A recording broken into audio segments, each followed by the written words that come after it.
C'est un jardin extraordinaire, il y a des canards qui parlent anglais, je leur donne du pain, ils remuent leur derrière, en me disant « Thank you very much, Monsieur Schreiner ». On y voit aussi les statues.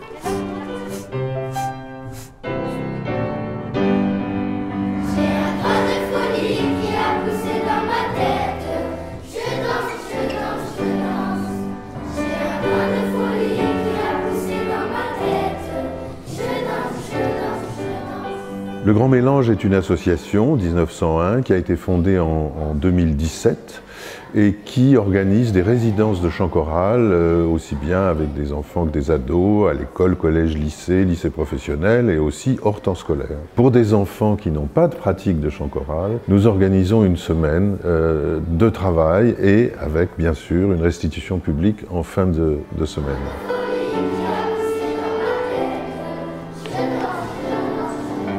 Le stage chant libre est un partenariat entre l'association Le Grand Mélange et la fondation Bettencourt-Schuller. Nous avons ouvert 12 places pour 3 maisons de quartier chacune. Et en fait, les enfants viennent ici de manière gratuite. Et ça, c'est très important de le souligner. Et grâce à ça, ils bénéficient d'une super semaine de stage. Sur ces 5 jours, nous avons monté un conte musical qui s'appelle Canard et Mandoline, composé par Éric Noyer.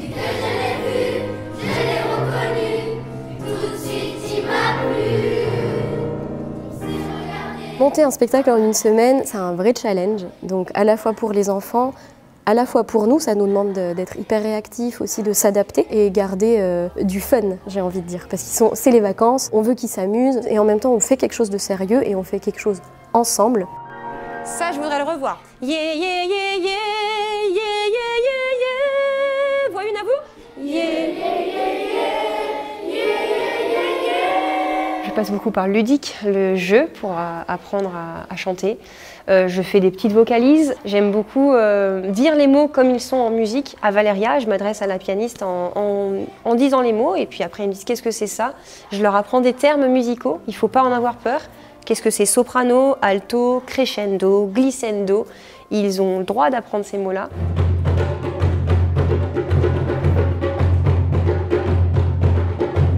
Je m'occupe de la partie des tableaux dansés. Donc il y en a 3 dans la pièce. Il y a un tableau plutôt samba salsa, donc sur la thématique du Brésil, un tableau sur la thématique plutôt de l'Afrique et un tableau qu'on a appelé l'étrange. Et donc sur chaque tableau, en fait, j'ai amené les enfants dans des corporalités différentes.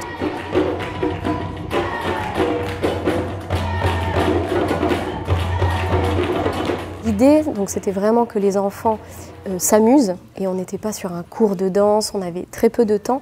Donc c'est vraiment, moi je fais une proposition et ensuite je les laisse s'approprier la proposition. Quand tu dis qu'il a commencé à rire, mais à rire, il faut que toi tu te marres aussi parce que tu trouves ça trop nul quoi, la baguette magique, ok? Je m'occupe un peu de toute la partie théâtrale, donc j'ai fait des ateliers autour du théâtre, de la mise en espace, de la voix avec tous les enfants au départ. Et puis j'ai travaillé les petits rôles de canard, mandoline. Il y a un moment, monsieur le maire qui arrive. Donc voilà, j'ai pris ces enfants et on a travaillé un peu ça ensemble.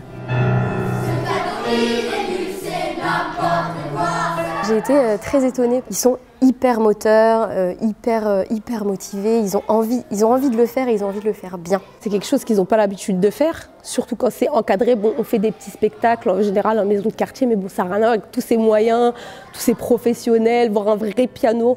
Pour vous dire, quasiment, je crois qu'il n'y en a qu'une seule dans mon groupe de 12 qui a déjà mis les pieds ici alors qu'ils sont tous nés à Sarcelles. Les enfants, dans chacun de leurs quartiers, ne vont pas forcément voir dans l'autre quartier.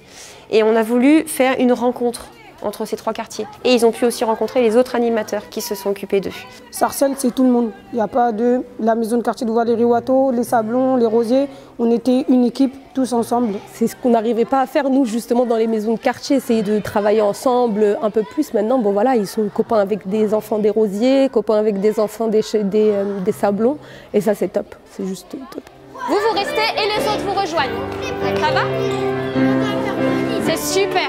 Il y a une vraie solidarité, il y a une vraie complicité entre des gens qui ne se connaissaient pas du tout il y a une semaine. Cette complicité, elle arrive, elle s'installe et elle donne des résultats extraordinaires.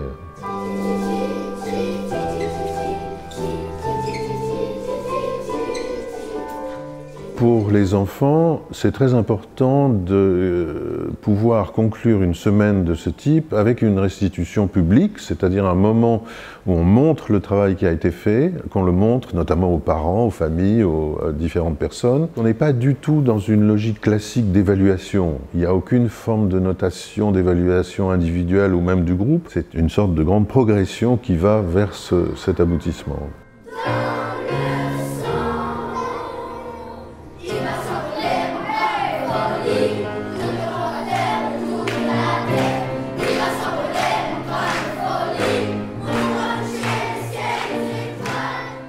C'est la première fois que je fais un stage. J'en rêvais depuis très longtemps, donc je suis très contente. Ça s'est très bien passé. J'ai passé une semaine absolument hyper enrichissante. Les enfants vont me manquer. C'est hyper chouette de pouvoir travailler avec ces enfants qui ont une super énergie, qui sont partants pour tout. Ça met les gens ensemble en fait. On fait des choses ensemble, c'est très concret. On les partage avec un public et ça devient un prétexte en fait à se rencontrer. Et pour moi, c'est des expériences humaines qui n'ont pas de prix. Et c'est peut-être pour moi une des choses les plus importantes que j'aurais fait dans ma vie, de m'occuper de cette association et de créer tout ça. Pourquoi? Parce que je pense que d'abord apporter la musique à des enfants est une chose absolument pour moi fondamentale. C'est le plus beau cadeau qu'on puisse faire à des enfants. Et dans cette société qui est si rude et si inégalitaire, je pense que des actions comme celle-là ont vraiment du sens. On est dans l'humain, on est dans le partage, on est dans la reconnaissance, on est dans l'apprentissage. Je transmets mon savoir, je transmets tout. Et j'adore faire ça. C'est un côté généreux et on donne, on donne, on donne. Mais en fait, on reçoit sans rien demander. Et ça, il n'y a pas de mots, c'est de l'humain.